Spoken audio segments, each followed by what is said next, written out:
कानपुर में जीएसटी के नए स्लैब से ईटा भट्टा व्यापारियों को काफी दिक्कतों का सामना करना पड़ रहा है। इस संबंध में Kanpur brick clean owners association के पदाधिकारियों ने एक प्रेस कॉन्फ्रेंस करते हुए अपनी समस्याओं को मीडिया के सामने रखा है। उनका कहना है कि जीएसटी काउंसिल ने ईंटों पर कर दर न घटाकर सीधे जनहित की अनदेखी कर दी, जले पर नमक सुलगने का काम किया है।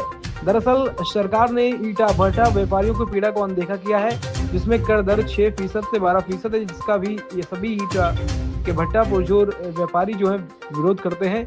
मीडिया के माध्यम से पदाधिकारियों ने मांग की है कि सरकार लाल ईंट निर्माताओं के साथ किए जा रहे भेदभाव को भूलकर लाल ईंट निर्माता के 101.50 करोड़ टर्नओवर वाले व्यापारियों को कंपोजिशन स्कीम लागू करते हुए 1% की दर से श्रेणी में एवं 12% की स्थान पर 5% कर दर इनपुट का साथ निर्णय ले। पहले से ही यह उद्योग मंदी की तरफ था, अब सरकार के रुखे रवैये के चलते यह उद्योग मंदी की तरफ जा रहा है।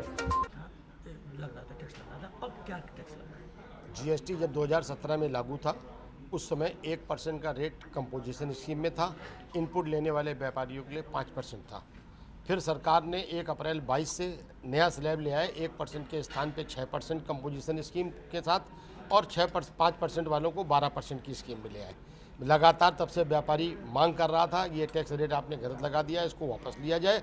ये चेंज करने के बाद भ्रष्टाचार चरम सीमा पे चल रहा है और अभी प्रधानमंत्री जी की घोषणा के बाद 3 सितंबर को जो 56वीं बैठक हुई है, उसमें निर्णय आया कि कुछ होगा, लेकिन हमारे ईंट व्यवसायियों के लिए कुछ नहीं किया गया, बल्कि उल्टा जले पे नमक छिड़कने का काम भारत सरकार ने किया है। जो कोयले पे टैक्स रेट 5% था, उसको 18% कर दिया है।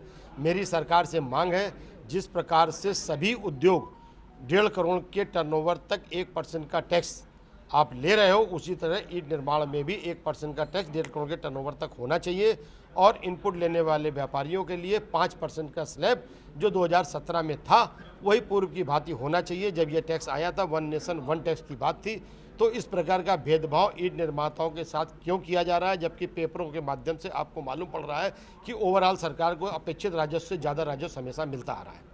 ऐसे में क्या किस तरीके से बिजनेस जाएगा, कैसा लगेगा? अगर सरकार नहीं मांगेंगी तो ये उद्योग बंदी की तरफ जा रहा है, क्योंकि लगभग 35 साल से समाधान योजना के अंतर्गत एडवांस में सरकार टैक्स ले लेती थी, व्यापारी अपना काम करता था और सरकार मांग के बाद भी अगर नहीं सुनेगी तो ये उद्योग हम लोग बंद कर देंगे।